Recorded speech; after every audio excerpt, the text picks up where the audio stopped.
Good morning, everyone. Welcome, welcome. Welcome to each and every one of you. We are going into a very special program this morning, and we have a very distinguished panel of representatives from many, many different organizations. I'm Roxanne Colthrust. I'm a co-director for Animae Caribe, and I'm also your host for the Reroute program, the Reroute forum that we're talking about today. On the panel, we're looking at some wonderful people from all over the Caribbean who have seen and who have aligned themselves to this project. I'll introduce you to Camille Selvon Abrahams, our champion, our founding director for Animae Caribe. Good morning. Morning. We also have on our panel this morning, we have Lorraine O'Connor. Lorraine is a general manager for C15, and among a host of other things, she is a pioneer and a leader in the film and film industry in the Caribbean. Good morning, Lorraine. Morning, morning, morning. We also have joining us Miss Allison Francis. She's a services specialist at the Caribbean Development Export Agency out of Barbados, but certainly they're based in Barbados, but they do so much for the Caribbean. Good morning, Allison. Good morning, Camille. Good morning, everyone. Good morning, Roxanne. Thank you. Lorraine, everyone. We also have Tristan Alleyne. Tristan is the Senior Sales and Promotions Officer at JAMPRO. He handles some fabulous areas, animation and music. Morning, Roxanne. Thank you for the invite. Hey, Good Camille. morning, good morning. All right, we also have Julia Rodges. We affectionately call her Rose. Thank you so much. She's our Public Affairs Officer at the US Embassy based in Port of Spain. As well as Bradley. Good morning, everyone. Good morning. As well as Bradley Kravitz. Bradley is our Director of Sales for the Americas at Toon Boom. Hi, good morning, everyone. Morning. We also have Lisa. Lisa Fiegel is also from Toon Boom, and she has been our advocate, our champion. She's been our emissary, our intermediary, everything with Toon Boom. Thank you. And good morning, Lisa. Good morning. Last but not least, our chairperson from FilmTT, Miss Dionne Stephenson. Wow, another leading lady who is there for film and animation. Thank you very much and good morning. Good morning, everyone. Good to be here. Supporting her, we have the general manager from FilmTT, Leslie-Ann Wills-Caton. And of course, Josanne Hackshaw is also there from the FilmTT office. Wow, what a phenomenal group. You know, to talk about a phenomenal topic. We thank you so much, each and every one of you, for taking this call, to taking this opportunity to talk about the next level of animation content for the Caribbean. I'd like to hand you over to Camille to share a few words. We're looking at, 20th anniversary for Animae Caribe. How do you feel? Very, very excited. And I know that, we have so much to talk about today. So I'll jump right in, Roxanne. This journey is 20 years old, you all. Everybody in the audience and the panel, you all aware of that. It's 20 years old. Animae Caribe started 2001. And it was always our intention from day one, since 2001, to tell our stories. That was always the intention, to tell our stories.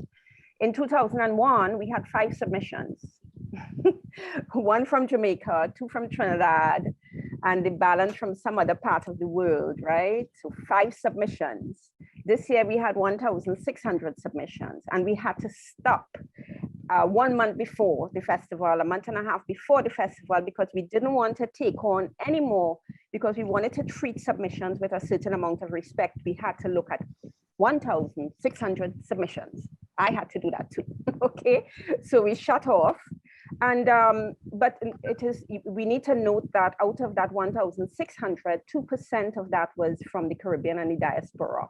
So obviously there is still a lot of work to be done. Now, in 2016, to give you a little feedback, background history, we did try our hands at this through some funding we got from the CDB, Caribbean Development Bank.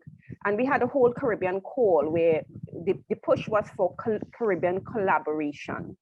That was supported by CARICOM, Export TT, a lot of other, FilmTT also, and a lot of other organizations. We were very, very excited about this. It was a great show.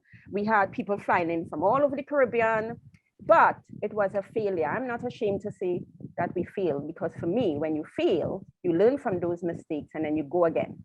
And that is what happened. We failed, and we went back to the drawing board, and we took the show on the road. We said this was our R&D, this was our research and development. We took the show on the road. We visited, and Bradley would see us ever so often in Kids Screen, passing around with the Caribbean group of people. And we tested it, we tested the waters. Now, in Kids Screen, over the past 5 years, we've attended. We didn't do, of course, the last 2 years because of COVID, but we went there and we spoke to people, we networked, we show our wares, we demonstrated, we pitched, we brought some of our own Caribbean animators with us. I know Jamaica also did that. So we would often see each other, you know, and share dinners and stuff in those platforms. We also tested in 2018 a platform in Germany that was supported by Caribbean Export Development Agency, where we took our concepts and ideas to that foreign market, the European Union foreign market. So what did we learn? Several things from that research and development. We learned that stories are ultimate. That is what makes a success. It's not about the software, it's not about the hardware, it's not about how beautiful it looks. It is about the stories that then could be made beautiful, right? The stories are critical. That's what we learned. We also learned that there's a cultural bridge that we needed to cross. So whereas when we first went out there 10 years ago, it's about all the Caribbean stories, we realized that if we want to have our footprint on the global stage, there needs to be a bridge that crosses cultures. We need to be prepared for a global stage, not just a Caribbean stage. And I'm sure Bradley and Lisa will agree with that, you know, that that's what they see all the time. We also learned that intellectual property, we need for creatives to understand what that means. Because if you are, and this is the whole purpose of this platform, if you are a writer for content and you want to give your content to make it into an animation, you have to let go something, because the writing is not going to make it. It's not going to make it to the animation. So this is why the writers who submitted, they need to understand, if they are selected, what it means. You have to give up something. There's no question about it, right? So, and that's how it is in the world. So we also knew that this was a lesson learned. Writers need to understand what investing in their stories mean.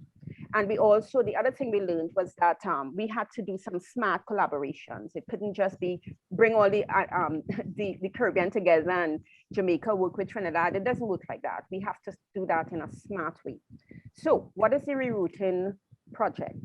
The rerouting project is really the creation of an ecosystem that supports the creation of content, not just for the Caribbean, but for the diaspora. So we have been working closely with Africa. We have submissions from India, we have Latin America, and we want to be able to create an ecosystem that supports animated content that is of a diverse nature, that don't normally get a platform on the global stage. We want to be able to do that.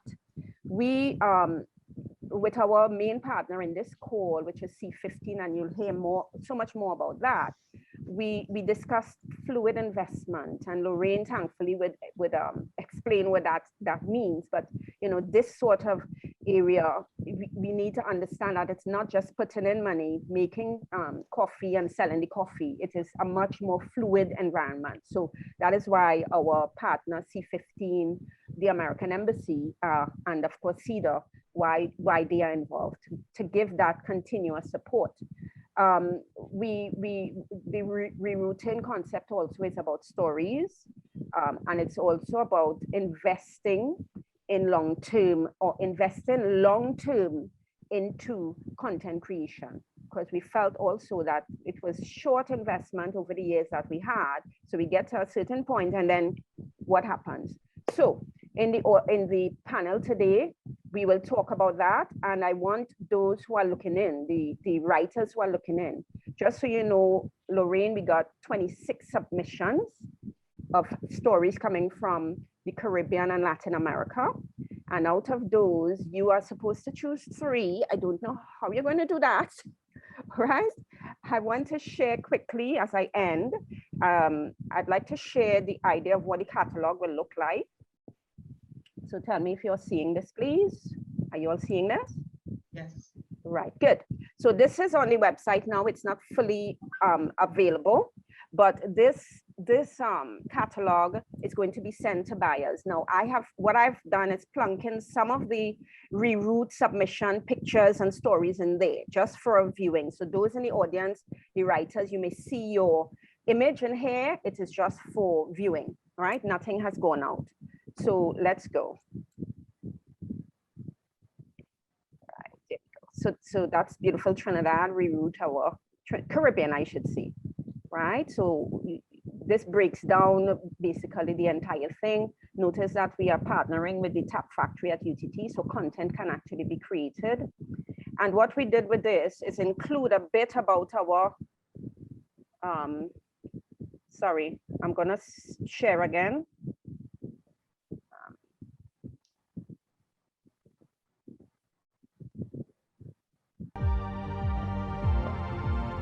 So are you all hearing? Did you all hear that? Yes. Right, okay, good.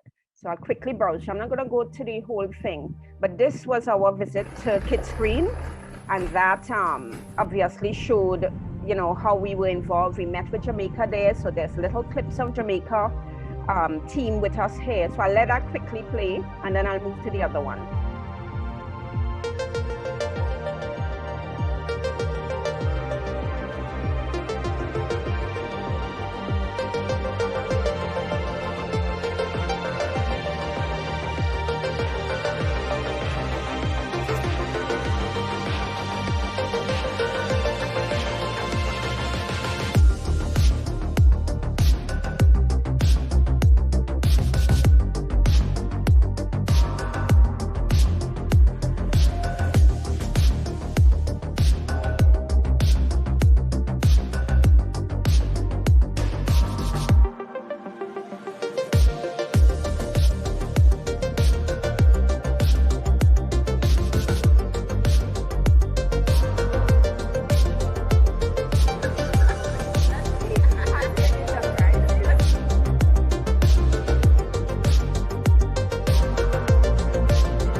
So this is an idea on how the entire thing will look like. It's still, you know, it will be filmed up with other content as we get it, but this is a sample.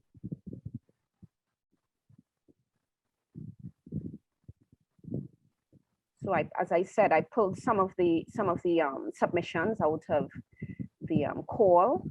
Here we have a little bit on the Tap Factory, because Tap Factory will be working closely with the content creators and with C15.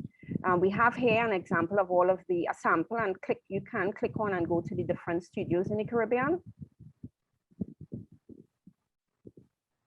And this is a wonderful project we are very, very excited about. We've started this process with Boy Boy and the Magic Drum that is in the making.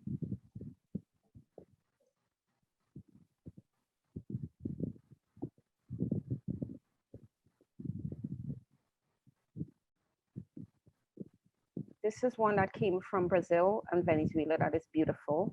I have, just so the audience know, I have no say into the final decision because I know all of you all, so I have to recuse myself from judging. All right, so that's it. So Lorraine, you now have the honor of selecting 3. I am not envying you at all, so you can take it over from here. Oh, wow, fantastic. I mean, those are some great options. But I mean, we still can because we were having this forum today, we wanted to extend that deadline. So the deadline has been extended to the 15th of November, so that if persons who are looking on are interested in this project, want us to submit their ideas for stories, certainly, I'll put the link in the end, right? So we would love to hear from Lorraine O'Connor. Lorraine is the general manager at C15 and a worthwhile and very honored partner to the Reroute project. Lorraine? Well, good morning, everybody. Thank you. Well, Camille, thanks for putting me on the spot. I mean, so everybody knows it's not me alone making the selections.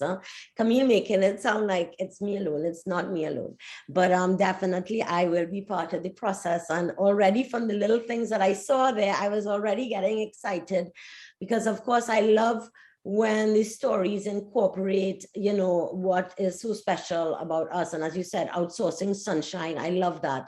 Like I keep saying, you know, what we bring as Caribbean people is that joy and togetherness, and our stories are fascinating. And I love the little bits I saw. I think, you know, it has a lot of promise. So I'm excited to dive in. I'm happy I don't have 1,600 to do though. That sounds pretty daunting. So, well, good morning, everybody. Good morning to the panel. Great to meet everybody. I'm so honored to be here to represent in this capacity, well, C15 Studios. So C15 Studios is actually a cash flow solutions company for the Caribbean creative sector.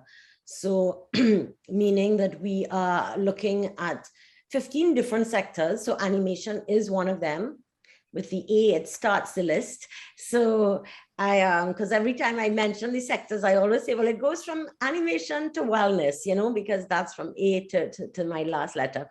But I've always been, so my background is in film and production, in music and event management and so on. And I've always been watching closely Camille. I remember when she started, you know, I've had the honor of working with her actually on the board of FilmTT as well when she was chair. So very enthused about the work that Camille and her team has been doing and is continued to do. And I am excited now in my new capacity here at C15 that I'm able to bring support to this industry, because when you said it was out of the 1,600, only 2% Caribbean and diaspora, that scared me. So really that is something we have to change. And I think TAP is going to help to change that, you know. So at C15, what we are looking to do is really make first, as I said, bring cash flow solutions to the creative sector. So, you know, it's not one size fits all. We're going to look at different projects and see the different levels of support, investment, backing they might need. So maybe in the first instance, as we start off, because basically we are brand new in the game and we are also doing something that's very new in the Caribbean for financial organizations. So C15 Studios is backed by the Aspire Fund Management and the KCL Group, and they are investment bankers and venture capitalists. So they have been investing in the traditional industries in the Caribbean, which would be, well, in Trinidad in particular, would be oil and gas, you know, construction, tourism, those sectors. So kudos to them to see the creative industry as, you know, the future. And they brought me on board to run the organization and to bring my know-how, because I've actually have over 30 years of working in this Caribbean creative economy. And it's a long time fighting a battle. And as Camille knows, you know, sometimes you make very little progress. And so mostly I've been on the other side where I've been going to look for funding to banks and, you know, trying to make projects happen.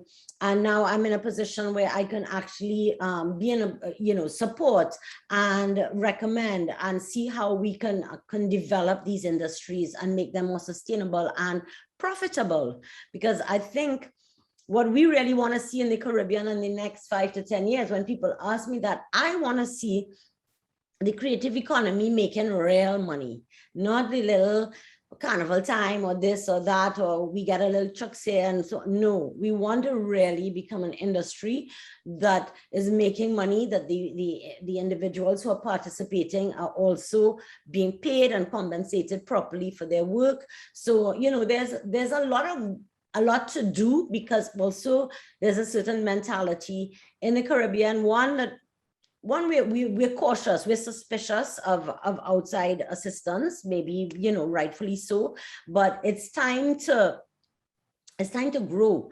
It's time to, you know, bring in the financiers, bring in the expertise, like, you know, the Toon Boom and these people. I'm so glad to see them here, because, you know, this can't be done by just us alone or Camille and her team at TAP and at UTT. You know, she needs, like, we're on the world stage. We want to be on the world stage. So we have to play the big game, you know. And actually I was listening to a webinar yesterday about what makes you feel big. How do you, you know, step into those big people's shoes and say, yeah, I'm in the big game. I'm not, because so often as Caribbean people, we bring ourselves down and we don't believe in ourselves. And it's really important as we go forward with this industry and building animation, that we believe that not only the creators believe, the financiers believe, the consultants, everybody has to believe. And, you know, we often in the music, because I've worked a long time in the music, we often try to compare like our calypso and soca to reggae. Why has reggae been so successful? Because the Jamaicans believe, they support 100%, 150%, you know, their music, their talent, and so on. So we as Trinbagonians, but also the wider Caribbean, we have to believe in ourselves. And as I said, C15 is really here, like we're brand new. So our website is actually finishing up. I was hoping to have it ready for when I spoke today, but it'll be ready in the next week. We actually just got our logo animated by one of the past students of UTT. We're very pleased with the work. So, you know, right away, we're in there. We're there with Camille. So when she came and talked to me about the 20th anniversary, and this was way back in April or May, I was like, we have to be part of this, because, you know, animation, I see it as a future. I see so much potential. Our youth, you know, have suffered tremendously during this 2 years of pandemic. They felt like everything's been pulled out under them. They don't know how to adjust, although they're online, but still their whole social life was taken away and it just became online. So we wanna, you know, giving these opportunities like this is really opening the, opening the doors for more talent, for more possibility and more creativity. So I'm going to pass, because I know you all will come back to me, but I just, you know, wanted to set the tone. I hope I did that in a good way. Love it. And very positive. I'm a very positive person. I always say, I'm always the one who sees the glass half full. I always see solutions. I don't see problems. So, you know, let's look, this is the light. I think, you know, things like this, C15, you know, the sponsors that we have on board here is really showing that there's a belief that we want to do this. And, you know, the industry is just going to grow from strength to strength. Wow, thank you very much, Lorraine. I mean, and that's what we want, you know, that kind of enthusiasm and interest, you know, in creating this. I mean, and that's what we're trying to do. We're trying to actually create an entire ecosystem. Yes? So I'm going to ask, thank you so much for your fabulous comments. I'm going to ask Allison Francis from the Caribbean Export Development Agency to join in on the discussion. Tell us about your organization, where you're coming from. Allison and her team at Caribbean Export have been stalwart supporters from quite a few years ago, and they've taken as well. They have identified animation as a key area in terms of their pillars for development for the region. Allison. Hey, good morning, Morning. Roxanne. Good morning to all the other panelists and all participants on Caribbean Export Development Agency. We are a regional private sector development agency. We are based in Barbados, but we have a sub-regional office in Dominican Republic. It also takes care of Haiti. So we are here to look at the development of the private sector. We're just implementing our new strategic plan, which focuses on export development, increased investment, and services as the next frontier to Caribbean business. And services as the next frontier to Caribbean business ties in quite nicely with what we are speaking of now. And as we talk about, the creative sector. And as Roxanne rightly said, we focus on at 4 main sectors, though we do others, depends on the demand from member states. But business and professional services, the creative sector, ICT and green technology are our main focuses. In the creative sector, yes, there's animation, there's fashion, there's animation, and there's fashion, and there's music. That's the 3 main focus.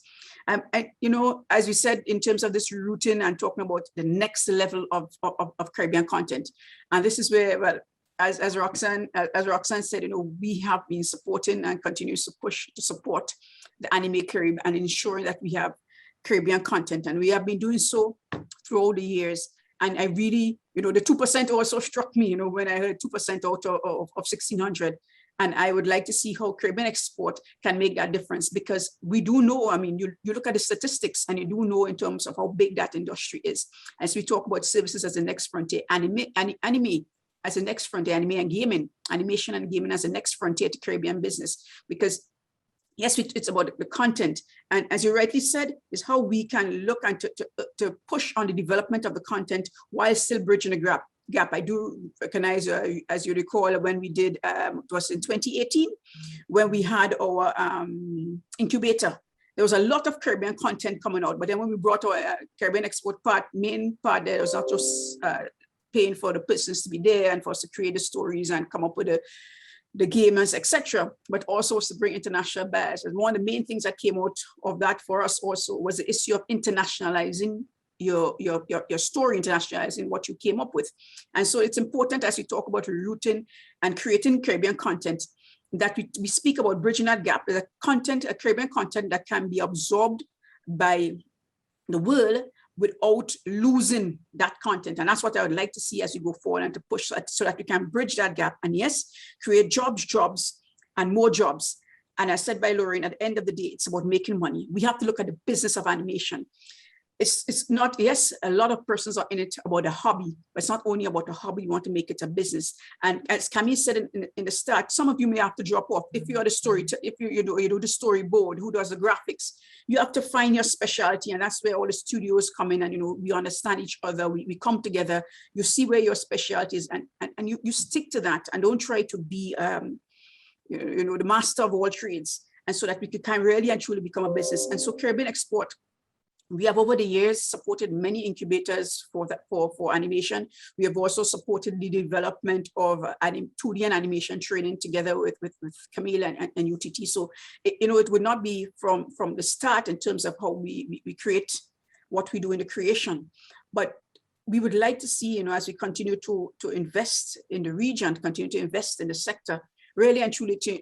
So hopefully next year, if we have 2,000 submissions, that we have 10%. I would love to say 20% being from Caribbean content, because I don't believe the Caribbean lacks content at all. We have so much content. It's not just about us to package that content, because once again, I do recall, as you already said, I'm from, I think somebody mentioned I'm from Grenada, but like when we talk about a job and a different thing, and how people can understand that. Or somebody from St. Lucia would have brought forward a game and talking about Laja Bless and Supnia and a Ball of Fire, but that could not be appreciated by everybody. But you have all games online, international games with big monsters throwing balls of fire. It's the same thing like a Sukuyan and the larger bless and all them different balls of fire, and but it could not be appreciated because the Caribbean content was so deep, you know, and so it's just about us not losing it, you know, but still utilizing, because there's so much that we can learn. And I do believe, you know, when we continue to speak on this, and as you talk about rerouting and retooling and coming up with more and learning from our lessons, and we talk about these bridges, it's not only bridging the gap for internationalization and to somewhat, for lack of a better term right now, dilute, but I think as we talk about bridging that gap as well, bridge the gap to persons who can also start with, you know, in terms of understanding your content and want to absorb your content. And in that regard, I know we have done a lot of work, or we have done some work already with Africa. So as we talk about building our content and Caribbean Export looks to continue to invest in the development of the animation sector, let's look at all the other markets that are out there that can appreciate the deep cultural content of the Caribbean and are still, yes, a large consumer of our creative content, you know, because a lot of times, example, you know, music, and so we may think it's Europe or USA, but Africa is actually the largest consumer. And so we have to consider these issues, you know, where the market is, and that's why I talk about, as we go forward, I think about the market research and talking about the business of animation, understand your market, understand the business and who you're creating for. So yes, the business of animation is not only about your love, because it's still, you still have to love what you do, but then you have to love and understand the market that you're going to be supplying, and, you know, in terms of how you develop that content. So Caribbean Export is here to continue to provide support to Animae Caribe and, you know, all our content developers, you know, and I really like, in terms of what I've seen so far, the catalog, we have helped with the catalogs before for Kids Screen, and, you know, if this is how we can showcase the Caribbean, because what we like to do is to build capacity, showcase, and create business. We have it as a three-step process. We build your capacity, we showcase what you have, and we bring it to the buyers, we bring it to the distributors, so that at the end of the day, we bring you right through in a whole business processing.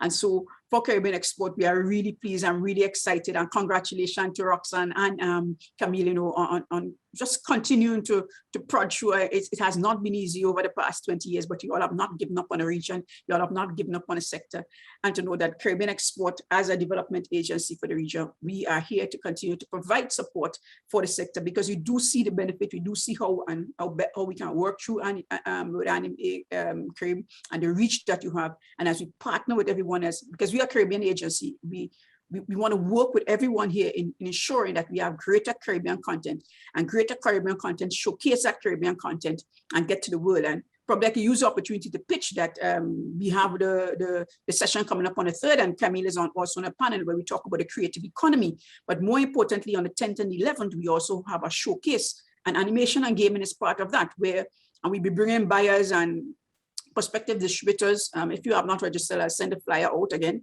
Persons from Africa, USA, Canada, Europe, and parts of Latin America will be participating in that showcase, and B2B. We're doing the 4 sectors which I've spoken of will be there to showcase.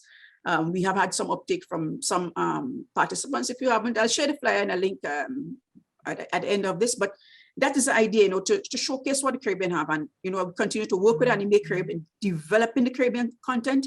And as Camille rightly said, you know, let's create that content, because the niceties can come after. So let's develop that content, let's develop the stories and make it happen, creating of jobs, more jobs, and, you know, just we're bringing in revenue for the Caribbean, because there's a lot out there that we can take advantage of. And I think we need to do so. So Caribbean Export is really pleased to partner with Animae Caribe and to continue to partner with Animae Caribe on the development of the animation sector in the region. So look forward to working with you and other partners we have on board.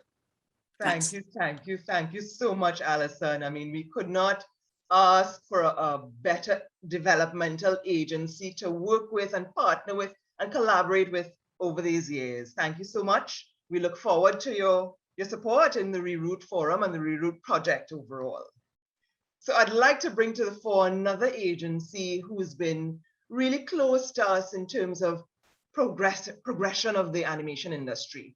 JAMPRO has been critical in creating, they're moving and making some huge steps in the animation industry. So Tristan Alleyne is here with us today, our Senior Sales and Promotion Officer for Animation and Music.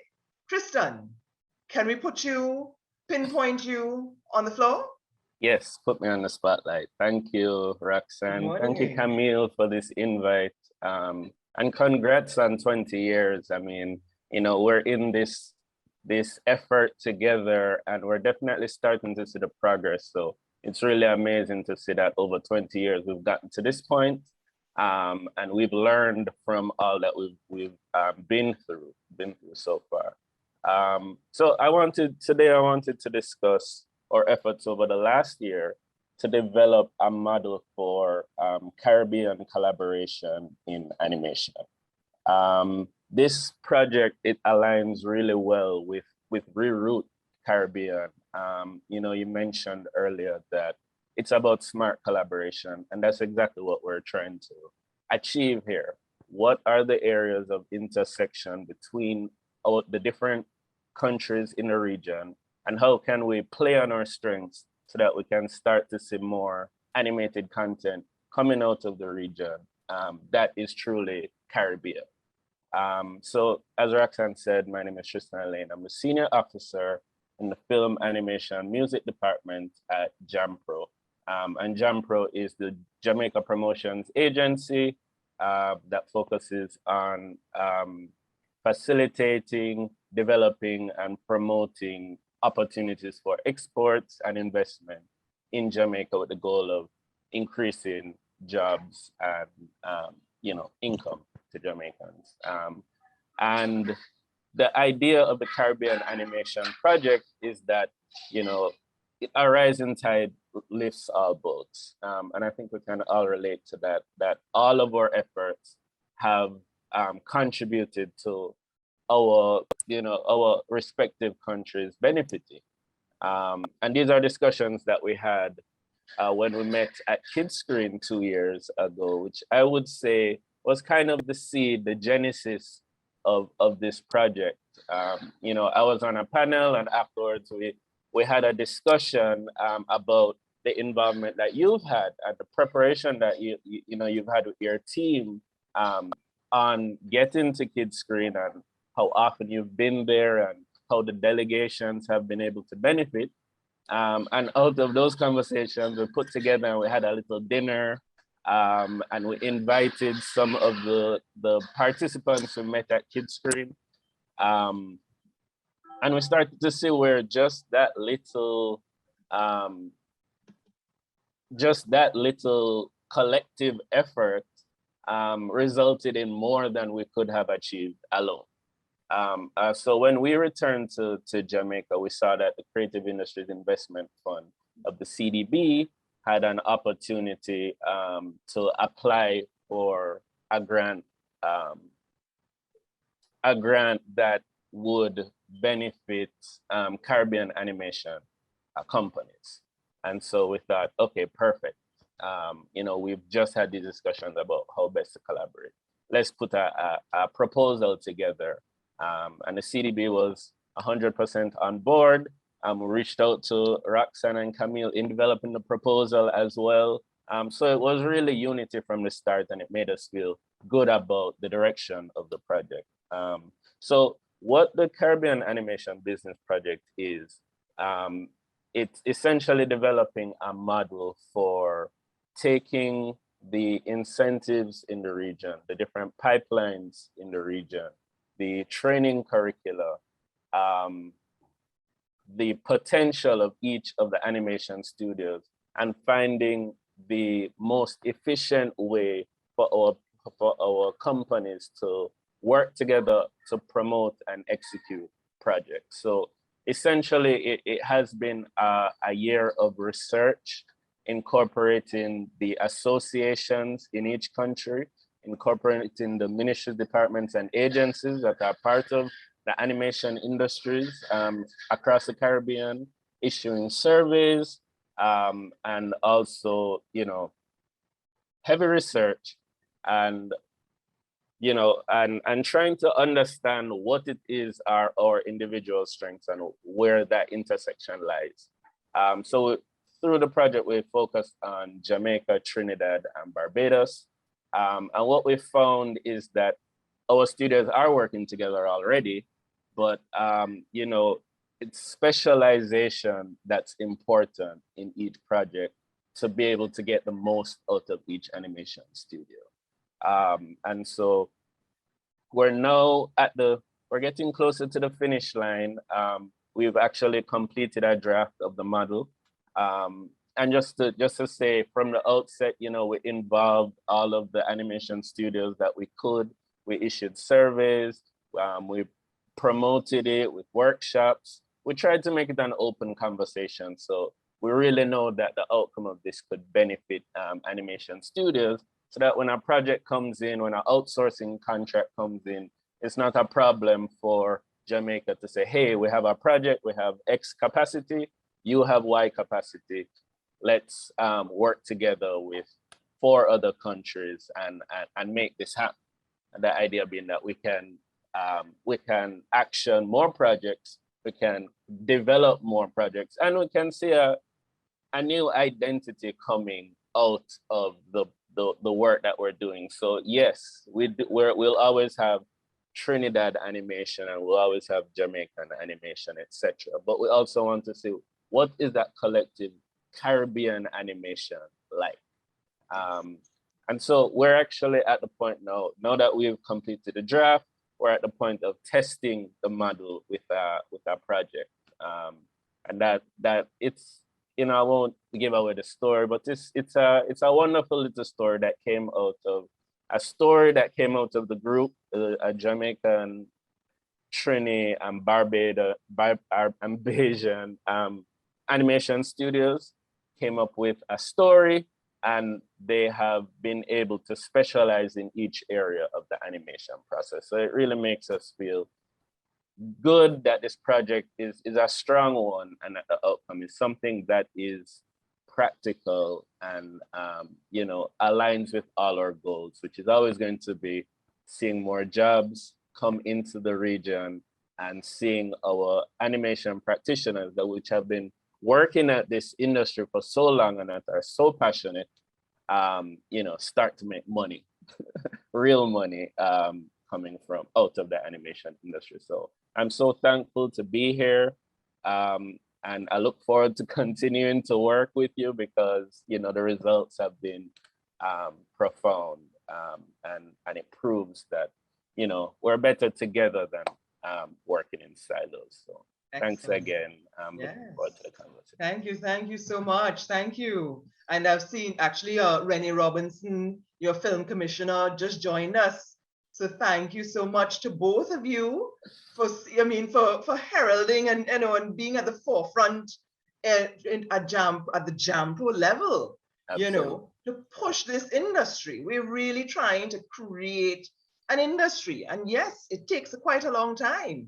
But what I love about that Caribbean business model is that it has looked at all the areas. Research has been done. You know, documentation has been done. A VPN cloud platform has been secured that the 3, you know, Caribbean companies can work on all together at the same time or whatever, right? So that's really next level. That's what we're talking about. We're talking about the stories, we're talking about the concepts, but we're also talking about how do we then get to production. And that's what the business model talks about. So thank you very much, Tristan. Thank you. And Renee, thank you so much to both of you for being on board. Good morning. Excellent. So I'd love to bring on now our representative, our public affairs officer from the US Embassy, Julie Rodges. We affectionately call her Rose, just to say a few words from the embassy's perspective. Good morning. Hi, thank you so much. Good morning. I really appreciate everybody's hard work in this, and this is a program that is very much supported from the US by the US Embassy. We always are seeking opportunities to empower youth, particularly those who might be at risk, and I think that this helps target those youth and enhance their chances of becoming creative and productive 21st century citizens. This is a way to use technology in a career to advance your passion into what you want to do. I think that this program is an amazing opportunity for not just the youth of Trinidad and Tobago, but for the whole Caribbean region to introduce animation, and other digital media tools that will enhance and not only their own productivity, but be able to advertise that culture, and establishing those cultural ties to the wider audiences is critical in all forms of diplomacy. I mean, diplomacy at its heart is the people-to-people connections, and being able to kind of create that and have your voice heard beyond your own setting is such a powerful thing to witness. And so we really support the objectives and outcomes of this program, and we're really proud to be part of this. I really look forward to reviewing all of the videos and all of the animations. I think it's going to be really hard just seeing those brief little overviews. What I think it will be a daunting task, and so but fun. But fun, exactly, fun and enlightening. And I am newly minted to Trinidad and Tobago. I've been here 2 months, and so this project has been educational for me. I have been able to learn a lot about the youth experience and how they want to showcase their own talents and voices. And so I really appreciate that. And if I can learn something from it, I know that many people who will view these will be able to take away a lot of lessons of not just Trinidad and Tobago culture, but the Caribbean at large. Okay, wow, thank you so much. And our greetings to Gail Sebran from the embassy as well. Thank you so much. You all have been, such avid supporters. Thank you. And I'd like to segue into our Toon Boom representative, Bradley Kravitz. Bradley, Lisa, wow, you guys have been there, along with people like Francois, some key players at Toon Boom who have been supporting this process over the years. Good morning and welcome. Good morning, and thank you so much, Roxanne, for having us. Thank you, Camille, for getting us involved. So just give a quick background. Toon Boom Animation has been around in the animation industry for 25+ years. Harmony and Storyboard Pro are industry standards for 2D animation, as well as, sorry about the shameless plug, and Storyboard Pro for storyboarding in the market, as well as one of our newer products, Producer, which is asset management, production tracking, and more exciting products on the way. So stay tuned for that. What's really interesting about Toon Boom and the Caribbean as a whole, as you mentioned, Francois Lalonde, who's our co-president and VP of sales, he's been at the company for a little bit over 20 years now as well. So our history with the Caribbean is long. We have been working within the Caribbean, whether it be selling software, training people, getting involved in say, Kingstoon as well. I mean, we were there right at the beginning of Kingstoon. We've been involved in Animae Caribe over the years, as I know, and I've been at the organization for 6 years, and I've been working with different countries within the Caribbean, whether it's Malvinas and St. Lucia, some of the institutions in Jamaica, including JAMPRO, Yedai, and some of the schools there, and of course in Trinidad and Tobago, working with great studios like Full Circle Animation, Jason Lindsay, Camille, and UTT, which has now recently become a center of excellence for Toon Boom products, which we're really proud to have announced and get aligned, which is great for us. I think there's been some great things that were discussed around producing content. By the way, Camille, you really made me miss Kid Screen horribly with your video. I saw the Brazilian Steakhouse, I imagine was Fogo de Chao, if I'm correct, that you went to, which we go to every year that we go to Kid Screen. So and seeing the lobby of the hotel, the Intercontinental, I miss it. Last couple of years not being on an airplane has been really missed. So thank you for that. And also I'm a little bit depressed, but it's all good. But there's been some great things said about the direction that you guys are heading in and all that you've accomplished up to this point, which Toon Boom is really happy to be part of in any way, shape, or form. C15 coming on board, I think, is extremely important. Having that hub, especially around an investment and helping with that investment throughout the Caribbean, I think, we would love to have more discussions with you, Lorraine, in the future around how we can help in regards to that. So that's going to be very important. The ecosystem, and everyone's discussed about building that ecosystem. I can't stress the importance of building that ecosystem, from the ability to train animators and get them up and running, not only to teach them about how to animate, but how to run a studio, how to produce their own content and get that content out there, to understand what a production pipeline looks like. These are all important skills in order to run these businesses. And Toon Boom being around as long as we've had, we've seen these different countries come up from having no animation industry to having or becoming an animation hub. A great example is Brazil, who for many, many years was only working on localized content. It was not national content. It wasn't worldwide content. They were the little known secret from an animation perspective. And it's only recently in the last few years that Brazil has started outsourcing their content or their ability to animate. And this has been huge for them because it's not only given them the ability to show studios around the world that they're capable of doing the animation, but now their stories are now getting out there. So we have content coming out of Brazil now that is going worldwide, which is exactly what the Caribbean wants to do. It's the whole idea behind the Tamana Hub, UTT, and studios like Full Circle Animation, the Yeti Project, and what JAMPRO is trying to achieve. And I know that there's work being done in St. Lucia and other countries as well. We want to see this happen, right? We're invested in that as well. So this is really important. You're absolutely right, to me as well, in what you said about stories. This is key, right? You can look at some of the worst animation in the world, but if the story is good, it almost becomes secondary. But still, the animation has to look good, right? As much as we'd like to say it doesn't need to look good, we do. Me as a consumer of animation, I still want it to look good, right? It doesn't. I can understand that it's a different style. You know, there's many different styles that are out there that you'll see that maybe aren't your taste, and you love the story, right? But you still want the animation to be good. So that's always going to be important. For us, yes, we of course want that to be Harmony or Storyboard Pro. That goes without saying, but it always has to be the right tool for the job, right? So this is also very important, right? It has to be to get your story out there and to have it as in the style that you want it to is going to be of the utmost importance. Obviously, bringing in revenue and jobs is always going to be important. But again, this goes back to the key: having the right investment, making the right investments. Having the people that are trained and understand how to run that business and get that content out there is always going to be important.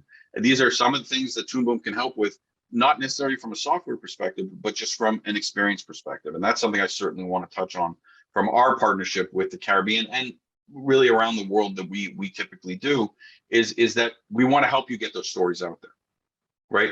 Our hope is that it will be done in Harmony and Storyboard Pro. But I do this for creators all the time, Toon Boom and my peers within the organization. If you have a story to tell, we'll get that story in front of a studio. We're going to not necessarily get you introduced to that studio, but if they're interested, we make the introduction. At that point, Toon Boom steps away, right? We don't want a piece. It's for us is to help you get that story out there. And we will promote that through our social media channels and try to help people's voices be heard. We're always happy to do so. In the case of bringing work to the Caribbean, once we are able to give you a very good example of something we had done last January, is we had done a showcase of Latin American studios to the major studios in Los Angeles. So we actually had them come in, and every studio was given 7 minutes to do a pitch of their studio, show a reel, and then they were provided, all the studios were provided a Bible with all of this information afterwards. And out of that, a lot of the Latin American studios ended up getting work out of Hollywood. Albeit it wasn't full series, but it was a few episodes. It was some cleanup work. It was in between work, but it gave them the ability to establish a relationship. Toon Boom wants to partner with the Caribbean, whether it be a cluster of studios or a specific studio that starts getting built and has those viable pipelines. Is somebody Toon Boom is heavily invested in making sure that we can get you in front of the studios that can bring you work, which will hire the students that are coming out of the schools, and that whole ecosystem it gets built. This is something that Toon Boom is very interested in and certainly wants to do.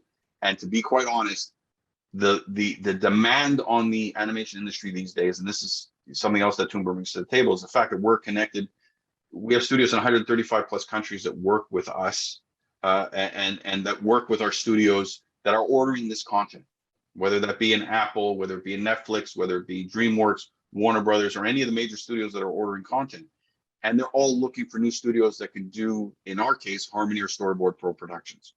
They are continuously looking for them. So there are many different options that we can help with, and we are looking forward to having those conversations moving forward with all the different countries that are involved, different organizations, and especially knowing that the United States is on board as well, because we are working with all those studios within the United States and would love to get a Canada involved. So I don't know what Canada's involvement is there, and just because I'm a Canadian and I can't help myself, we would love to get a Canada involved, and we do have connections within the government that we can start looking to see how we can do that if they don't exist already. And that's it. We're just really happy and proud to be part of everything the Caribbean has been doing over the years, and really, really happy about the success. And congratulations to the launch of the Tamana Hub and all the success to us. Things like Yeti JAMPRO and what Tamana is going to achieve, to us, that's a lighthouse for the Caribbean and what can be done. And we want and wish continued success to the programs. Wow, thank you so much. And I well, that's a love lot, when... Sorry, thank you. That's thank a lot. you. That's a lot. No. Sometimes I tend to babble, so I apologize. No, but what it does, I mean, and it echoes with your tagline, you know, bringing your stories to life. Exactly. Wow, Toon Boom has been phenomenal. Toon Boom has actually even supported us with lots of prizes in terms of software licenses for the animation, the award winners, and along the way. So we're talking about building projects with a platform, with Toon Boom, with a software company that has done phenomenal work over the years, phenomenal, world-reaching, wild-reaching work. So thank you so much, Bradley. Absolutely, our pleasure. Morning, and for your continued support. Our pleasure.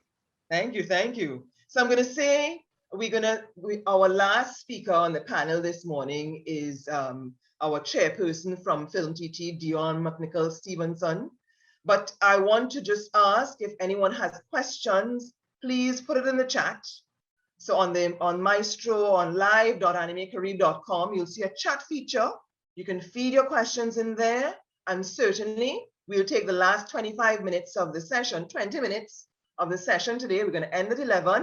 We're going to take the last 20 minutes to respond to any questions, and we'll chat a little bit. So, and a little plug as we're getting into the last portion of the segment. Lots and lots of limited edition memorabilia items for our 20th anniversary available. Miss Nicol Stephenson, wow, thank you so much. Good morning. Good morning, good morning. You've been such an advocate. Thank you, thank you. Please, the floor is yours. Sure. Thank you, everyone, all the panelists that have shared so far. Thank you for being here. Thank you for your sharing. A lot of interesting stuff there noted. I'm very excited to be part of this panel this morning representing FilmTT, the state enterprise that is responsible for the development of the film industry in Trinidad and Tobago, as well as our country's film commission. We have been partnering with Animae Caribe from inception, and me personally have bin admiring and following the work of Camille, Selvon, Abraham since I was a wee bitty little young attorney back in when we met first, I think in 2006.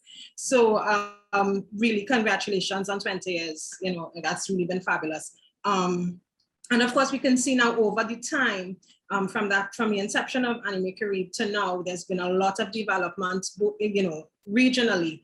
And I'm really happy to see, you know, JAMPRO represented here. I've also been, you know, observing the work that you all have been doing. Toon Boom as well. We would have been one of the first animation companies that I would have been introduced to as an itty-bitty attorney. And so, you know, I'm happy to say that, you know, one of the core values of FilmTT is collaboration. And I think we can all attest that within the creative industries,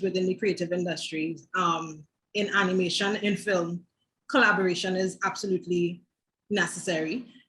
We cannot go forward without it, right? So I just want to share a little bit of what FilmTT does. We are here, our mission is to maximize the economic and creative potential of Trinidad and Tobago's screen industry for the benefit of our country and our people, right? And we do this through developing infrastructure and workforce capacity, encouraging a thriving production community, and increasing our domestic and global audiences. We have a production expenditure rebate program that affords you up to 55% cashback. And you can always get more information about that rebate program on our website, www.filmtt.co.tt, and or contact any one of at our FilmTT offices. We always willing and ready to help. Yeah. So I want to spend some time this morning speaking specifically to the participants about how they can, about the importance of the intellectual property. So we are speaking to writers, we are speaking of the people who are creating these incredible stories that are going to go on and, you know, capture the hearts of audiences worldwide. But we want to make sure that when you write these stories, when these stories are produced, that the intellectual property is protected, is held, is monetized, is commercialized in the correct way, right? So that the persons who have really put in, you know, their creativity or their resources, whether financial or infrastructure, etc., can really reap a benefit for a long period of time. It was interesting that Bradley mentioned Brazil, because when I was doing, you know, my little bit of research in preparation for this session this morning, I was looking for, you know, a case study on animation and IP, and I actually found one that comes out of Brazil, which is the MSP. They have now apparently become Brazil's a leading player in Brazil's publishing market. They're with a portfolio that extends beyond comic books. So they started out in comic books. They're now into animated films, stage shows, theme parks, computer games, cuddly toys, etc. If we think about, I mean, if you look at my shelf, you're seeing a little toys in the back there. If you look at Camille's shelf, you know, so the intellectual property moves from the storyline straight throughout the value chain of the film production or animation production. And there are many facets that you can tap into and create your business strategy from, right? So MSP focus on their copyright and trademark, which exists in every, or can exist in every animation, right? Every animated story. Your copyright, which would relate to your artistic works, and your trademark, which can speak to specific signs or marks that are used in the course of trade. And if we think about DC, if we think about Marvel, we can identify trademarks that have been used and are now being incorporated in all sorts of different elements outside of comic books. So we had Marvel collaborating with Fortnite not too long ago, you know, and so there's a lot of legs when we're talking about animation, when we're talking about the intellectual property that is in there. So let me don't spew off too long in terms of that, because maybe there's some things, maybe you need some more clarity on what intellectual property really is and how it relates to your storyline. So IP generally is a creation of the mind. It can relate to inventions, literary and artistic works, symbols and names and images that are used in commerce. And it's basically divided into two categories, which is in the industrial property. So we're talking about trademark, patents, industrial designs, geographical indications when we're talking about industrial property. And then there's copyright. And copyright is the major IP that you want to make sure you are informed about, because it's the starting point for you as an animator or a writer, whether for animated film or otherwise. It is the starting point of your IP asset, right?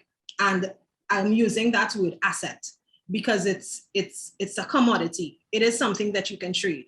you can assign it, you can transfer it, and you can do that for value, right? Exchange of economic value. And then you can also exchange that for, let's say, for your investors. So if we're thinking of, we're pitching before, you know, C15, when C15 decides that they're going to invest in this film, what does that mean? It means that they're going to pour some funds into making this thing happen, which means they're going to become what we call in the industry an executive producer, which means that they have some rights in the intellectual property that is produced. So it's important for you to understand, where does the right start and how does it change as we go forward in the process, right? So I won't spend too much time on patents and trademarks and that type of stuff. But I want to say that copyright covers literary works such as novels, poems, plays, music, film, artistic works such as drawings, which animation starts out as, paintings, photographs, architectural design, neighboring rights of performing artists, producers, and broadcasters. So where do we fall inside of there? We are a literary work, because maybe a script can be considered a literary work. We are also artistic works when we're thinking about copyright, right? And so copyright is a bundle of rights, yeah?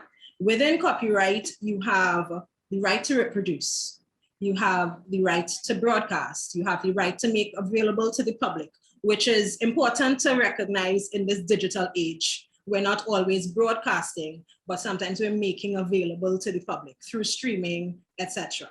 Like, for instance, this is right now is being made available to the public, right? So that's one of the ways that you can disseminate the copyright that you have in your film, in your novel, in your script, yeah? And so when you are commercializing your IP, you're actually commercializing your rights that you have. Copyright is basically a bundle of economic rights, yeah? So rights that you can transfer for funds, or rights that you can commercialize in some way, shape, or form.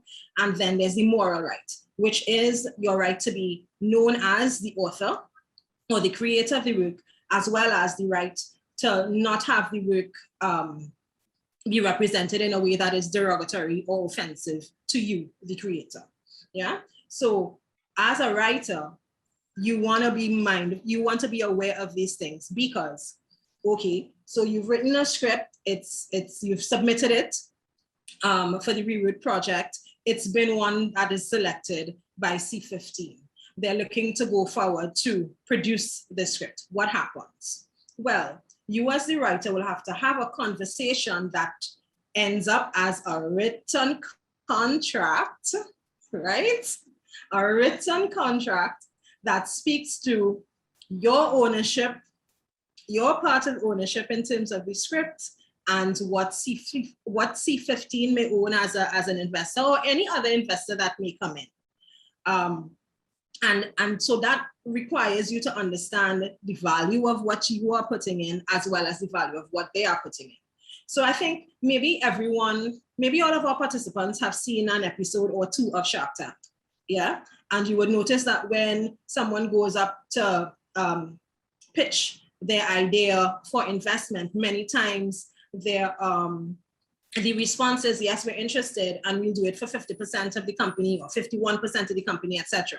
So, and that is not to say that, oh gosh, oh my gosh, these moguls, they're so greedy, they want my baby. No, we don't want your baby. We actually want to help you with your baby, make sure that your baby is clothed for the right weather, etc., and able to actually enter certain markets that you yourself might not be able to penetrate, right? And so, because of course, we're not making the content for ourselves. We don't want our content to just sit on our shelves and our family alone are enjoying it. No, we want to make sure that our content can be distributed as widely as possible. And that starts with making sure that your IP is properly dealt with as you move forward. So the completed project will have varying levels of IP in it. So for instance, you start off with the script. there's IP, there's copyright in the script, right? In the script, there are characters. Those characters, you may choose, okay, I know this is gonna do really well. You may choose to register one of your characters or all of your characters, or at least your leading character as a trademark, right? Do you wanna do that before you get to an investor? Maybe. If you have the funds to do it, then when you get to an investor, if you can manage trademarking your characters, then you have a higher power to negotiate in terms of ownership of the final product, right? However, know that if you do not protect those trademarks, then the person that is the executive producer can go ahead and register those trademarks, right? Now, dependent on your involvement, because we don't know, maybe a script doctor is going to come in and rework the script, you know, so there would be some consideration in terms of that, and whether there is any whether there's any copyright that they know are entitled to in the work, right? But again, all these things can be specifically addressed in a written contract. And why am I harping on a written contract? It is because copyright cannot, in Trinidad and Tobago, and I would specifically in Trinidad and Tobago, I know for certain, and I would say throughout the world, because copyright is governed by one, you know, basically one treaty, which is managed by WIPO, right? Copyright cannot be assigned or transferred unless it is in writing and signed by both parties. So I, as the writer of the script, need to sign a contract that details where the ownership of this work is, along with other things, how we're going to work, our deadlines, etc., etc. And it must be signed by both parties. So I, as the writer, Lorraine as T15, we both have to sign to say this is what we understand and this is where the IP is moving from this point to another point, right? And the beautiful thing about copyright is that it is an internationally recognized law. So your copyright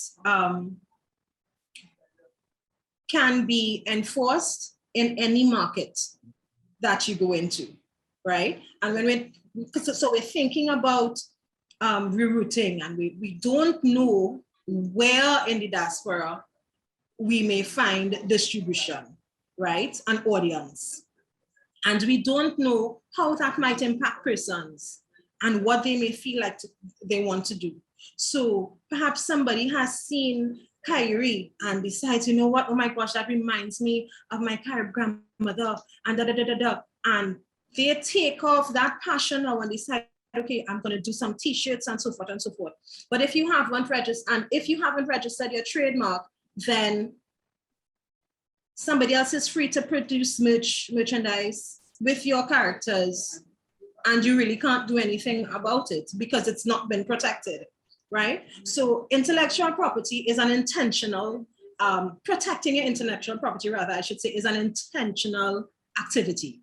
It doesn't happen by the by, right? While your copyright will exist automatically by reason of you expressing your idea in a tangible form, whether in a written script or through on film or as a drawing, you know, rendering, that attracts copyright in and of itself automatically. It does not need to be registered as with a patent or a trademark, right?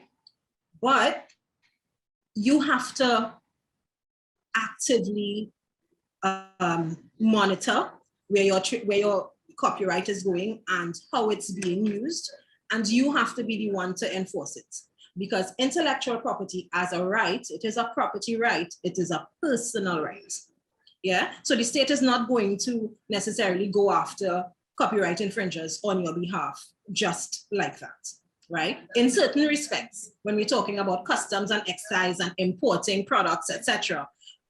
So when your film, your animated film goes, you know, to different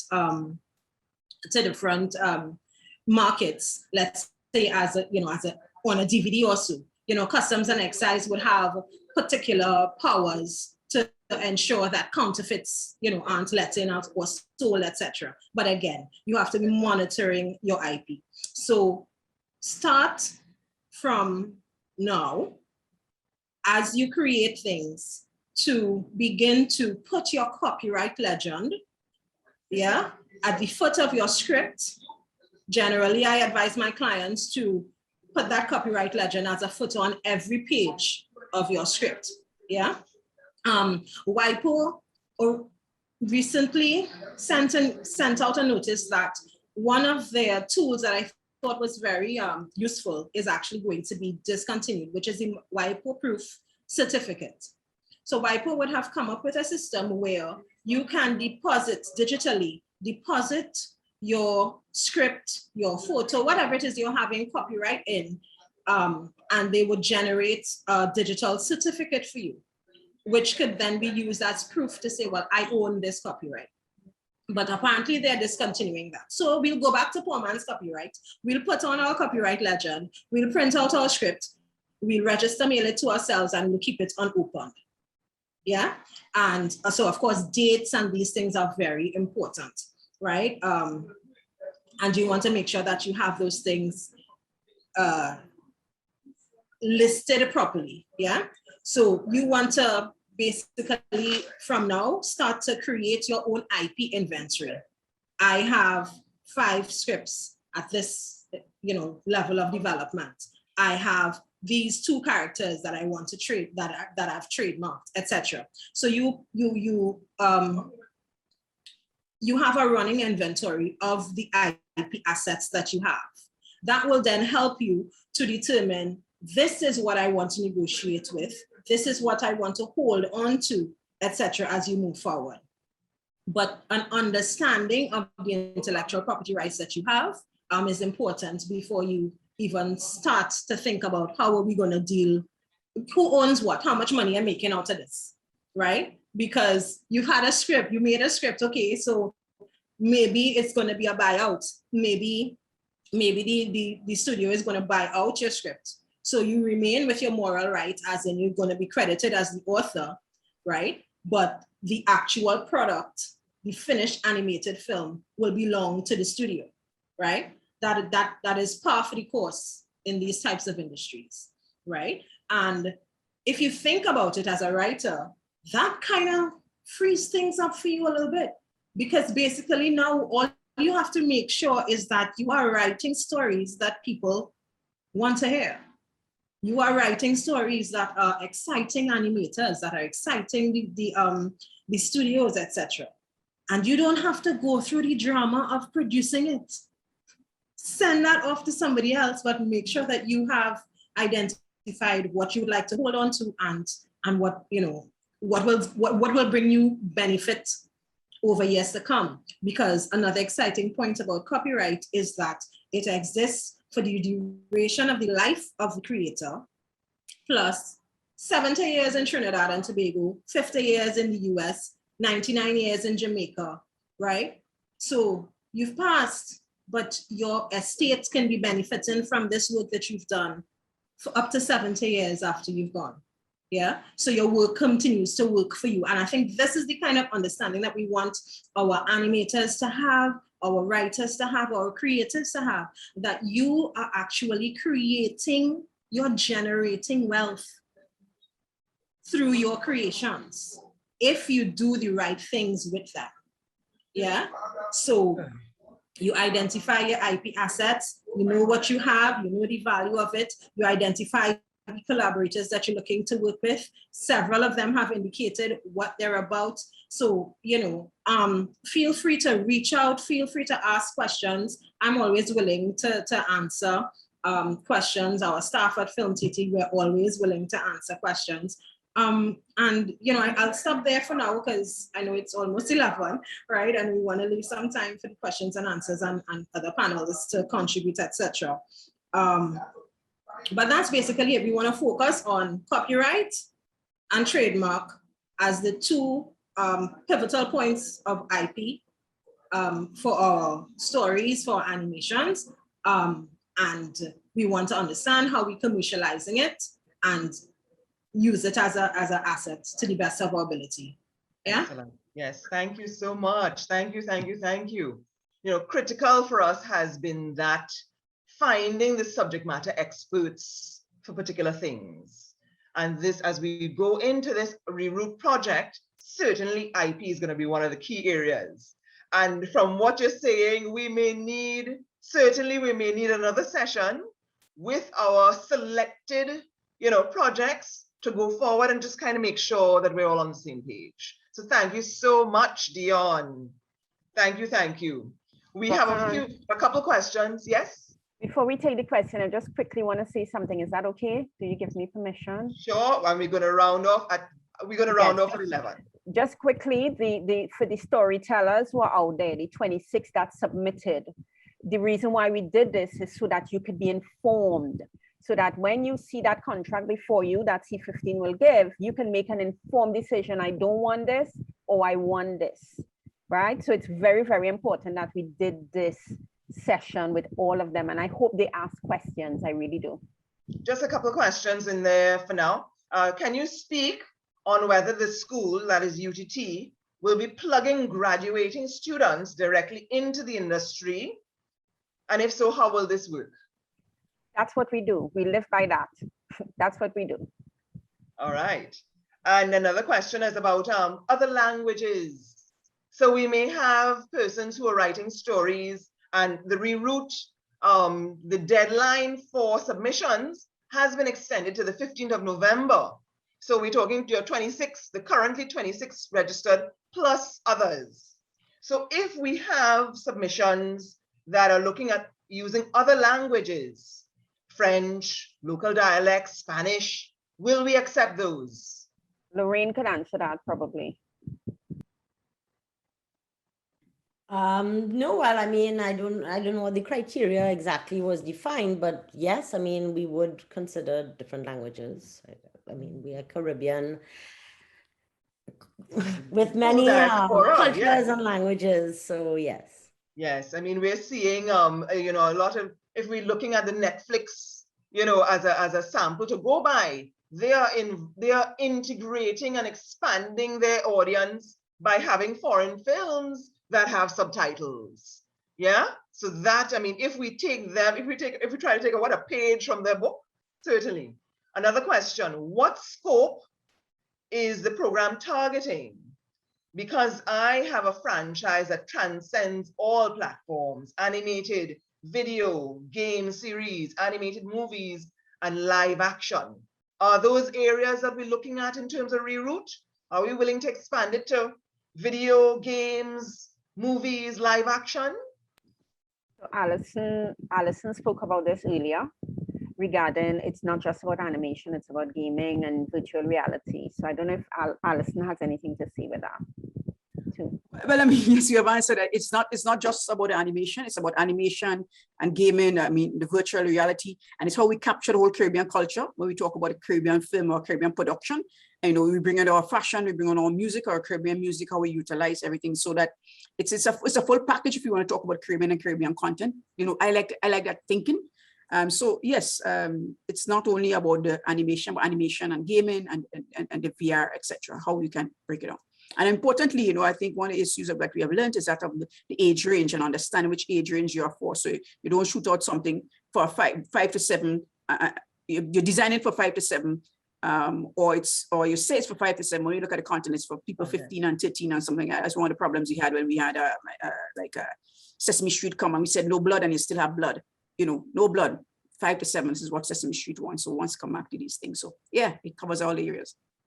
Fantastic. I mean, so much work has been done. I would love for us to get a group photo as we're going to round off the session. Thank you to each one of you for coming in this morning and, you know, sharing your ideas. We're talking about collaboration. We're talking about the best way forward for the industry, the animation and film industry in the Caribbean, is for us to work together. And so I thank you, each and every one of you, for your commitment, for your excitement, for your energy, your positive energy towards Animae Caribe.